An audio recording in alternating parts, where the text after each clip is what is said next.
Saw some of you a few minutes ago.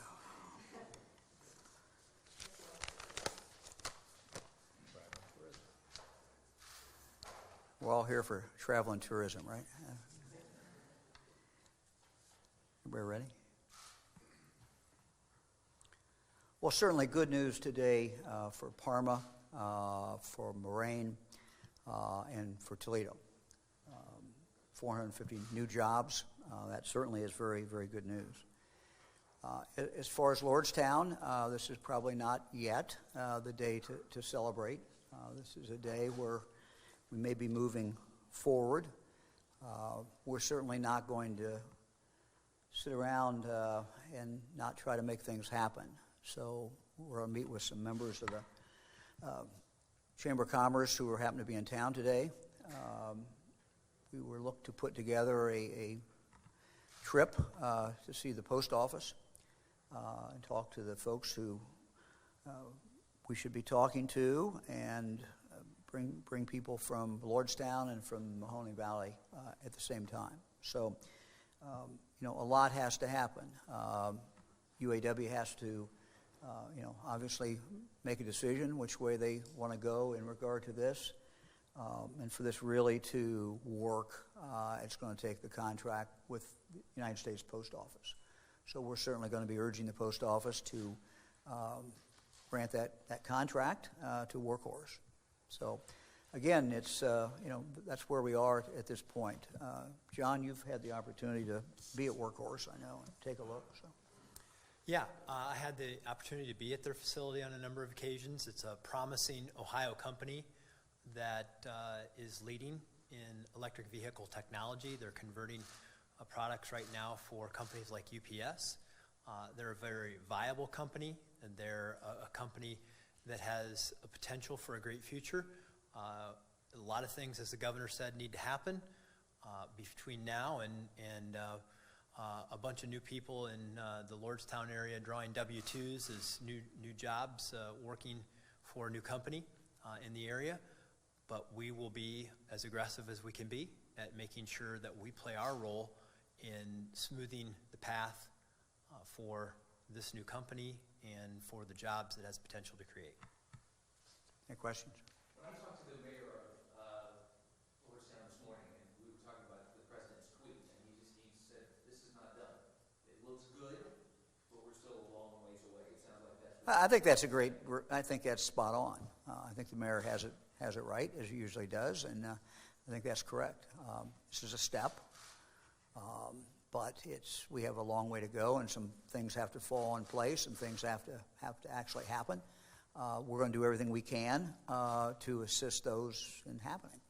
Is it months down the road if something comes to fruition?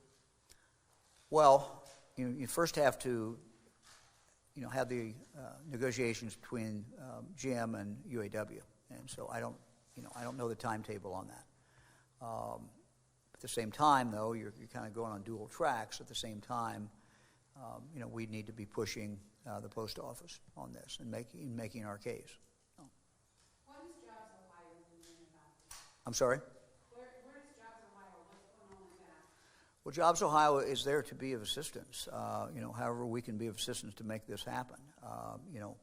We are reaching out to Workhorse and to see what we can do to be of assistance. But ultimately, this postal contract is a key, maybe the key. Can you give us an idea how long this company has been on the state's radar screen, how long talks have been going on? Well, I don't believe there's been specific talks about this deal. Jobs Ohio has, and the Lieutenant Governor has visited them. Jobs Ohio has been involved with them in other deals, other situations, but to my knowledge has not been involved specifically in regard to this deal with Lordstown, or the potential deal with Lordstown. So, Governor, was the president's tweet a little premature here? Well, I don't know. I mean, the president's, I don't know if it's premature or not. I just think, look, I think he was announcing what the situation was at this point. That's great. But now we have to go make things actually get done. And you know, look, I'm trying to be realistic, and you know, if things are not in place for this to happen, you know, this would be very cruel for the workers and for the people in Lordstown, Mahoning Valley. So I'm assuming that General Motors, you know, believes that this can actually work and can work for the people in Lordstown. So we have to now become involved and do whatever we can to assist. But I think, you know, it's two steps. One's UAW, and then assuming that they're okay with this, then the next step clearly is this contract. Without the contract, you know, I don't think anyone could project a very quick increase in the number of employees. And what General Motors told me this morning was in the hundreds now, or when they got started. That's the quote from General Motors. Lieutenant Governor referred. Let's go with 19 here first, and then. Who's behind this first step? Would you say it's the president or people here in Ohio? Well, I'm not going to get, you know, I can't scratch the surface there. I'm not going to do that. I mean, look, I mean, this is something that obviously has been negotiations going on with Workhorse and General Motors. I mean, that we can figure. So they have been certainly is talking. The Lieutenant Governor referred to Workhorse as viable. This company had $364,000 in sales for the first quarter. Do you know if they have the credit lines or other? Look, to actually buy this plant? Look, the answer is I don't know. I have no way of knowing those things, but I can surmise that if there is a contract with the U.S. Postal Service, there'll be investors. There'll be money there. I'm not saying they don't already have the money lined up. I just don't know that. But if there's a contract, there should not be any problem with getting the money to have the investment to take place. Randy, Tesla hasn't made any money either. These electric car companies are starting. It's a matter of capital. Yeah. It's a matter of capital. That's absolutely right. And you know, if they get the contract, they're going to have the capital. You talked about the importance of this contract with the U.S. Postal Service multiple times. What's the status of that? Do you know what the timeline is? How likely is it? No, I mean, if you do what we all do and you go up online, you know, there's a number of companies that are in the running for this, but I can't, you know, tell you exactly what the timeline is. But I think it's important for us in Ohio to make our best case, and as a governor, I intend to be part of that. The folks in Lordstown as well, and the mayor and others, Chamber of Commerce, UAW. When that is an appropriate time, and so we'll be ready to do that and to make our case. I mean, look, we have great workers. We have a very, very good facility. Work ethic could not be better in Ohio. This is going to be a great place, and we'll be able to manufacture these in Ohio and produce a good product. Governor, how did Mary Barrow characterize this new year, what she called it? How did she characterize it? She told me about Parma and Moraine and Toledo, 450 jobs. She told me that they had been discussions going on, that I asked her how many jobs are we talking about, and she said in the hundreds, without the postal contract. With the postal contract, could be significantly higher. Did you say sale price or any details? Nope. No further detail. I'm looking at my notes to see if there's anything else. I mean, she indicated that, you know, we had to go through the process with UAW. I said, when will that occur? She says, well, it could occur anytime, she said, but normally it would occur around September. You know, I asked how long, assuming that happened, how long it would take to make the transition. She said she didn't really know. Could be a year, but she didn't really know. I mean, the actual transition of getting the facility ready. Wanted to see, Governor, if the Postal Service contract does not go through, what happens then? Well, again, I think it's, you know, for this to create significant jobs in the Mahoning Valley, in Lordstown, within a relatively short period of time. You know, the contract, you have to have the contract. That's it. What's your level of confidence that a deal with the Postal Service might ultimately be done? Well, I'm not going to take any odds on it. I mean, look, we think we make a very, very good case. It certainly is going to have, you know, the full force of this administration, the full force of Jobs Ohio, people in the valley. So, yeah, we're going to make our best case. We think it's a great place to do business. We know it's a great place to do business. We think we have great workers.